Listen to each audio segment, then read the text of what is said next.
Welcome to Ninin's podcast, and tonight we go inside a place that's been buried in silence and drowned in the blood of thousands of innocent people.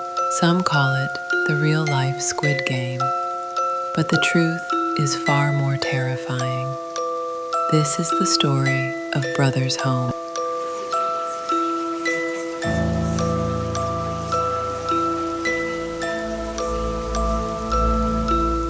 The year is 1975. South Korea is led by President Park Chung-hee. It's an era of extreme government control, rapid industrialization, and a desperate need to clean up the image of its cities, especially with international attention focused on the country's growing economy. Under this campaign, police across the nation began rounding up so-called vagrants. Who were these people? Homeless men and women, children abandoned or orphaned, street vendors without permits, and people who simply looked poor or out of place. Some were just teenagers caught out too late at night.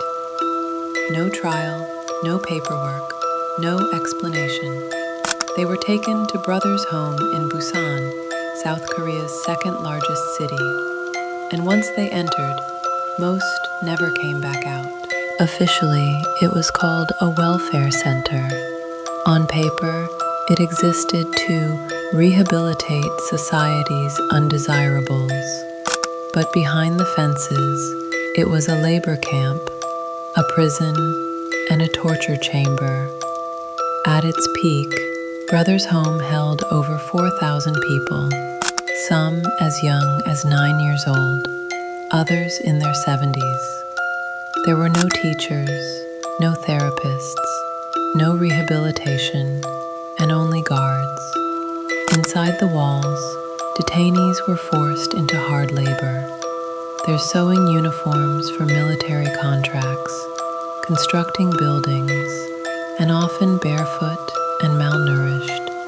They're working 12 to 16 hours a day with no pay, and if they refused, they were beaten with clubs, iron pipes, and sticks.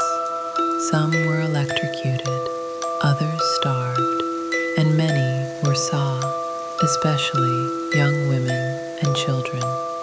A 2021 Truth and Reconciliation Commission report confirmed severe and systematic abuse was carried out under state support. Deaths occurred from mistreatment, neglect, and torture. According to official records, 657 people died inside Brothers' Home, but many believe the real number is much higher. Bodies were buried in secret in unmarked graves, sold to medical schools for dissection, or simply burned and erased from existence. Many people ask, who let this happen? The man in charge was Park In-kun, a former military officer turned pastor who ran Brothers' Home. He wasn't just allowed to operate it, he was funded by the South Korean government. Police officers were rewarded with cash bonuses for how many vagrants they rounded up. It was state-sponsored, it was organized, and it was completely hidden from the outside world for over a decade. In 1987, the truth began to surface.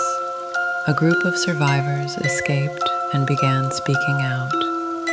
Whistleblowers came forward and journalists tried to investigate, but the South Korean government minimized the story. They charged Park In-kun not with murder or abuse, but with embezzlement. He served only 2.5 years in prison, and no one else was held accountable. For over 30 years, survivors lived in shame and pain, many unable to talk about what happened. The South Korean public was largely unaware. It wasn't until 2012 when a young filmmaker found old court documents and began asking questions, that the story returned to public consciousness. In 2022, the Truth and Reconciliation Commission finally ruled that the South Korean government was responsible for what happened, and in 2025, the Supreme Court ordered compensation to over 60 survivors and families of the deceased, but no amount of money can erase what was done. Recently, online rumors spread claiming that Squid Game was based on Brothers Home, but the creator of Squid Game, Hwang Dong-hyuk, has said his inspiration came from his own financial struggles, Korean class inequality, and violent survival comics like Battle Royale and Liar Game. But the confusion makes sense because the themes match: dehumanization, systemic violence, exploitation of the vulnerable, and a system that turns human lives into disposable pieces. But the difference? Squid Game is a TV show, and Brothers Home was real. What happened at Brothers Home was not entertainment. It wasn't a game.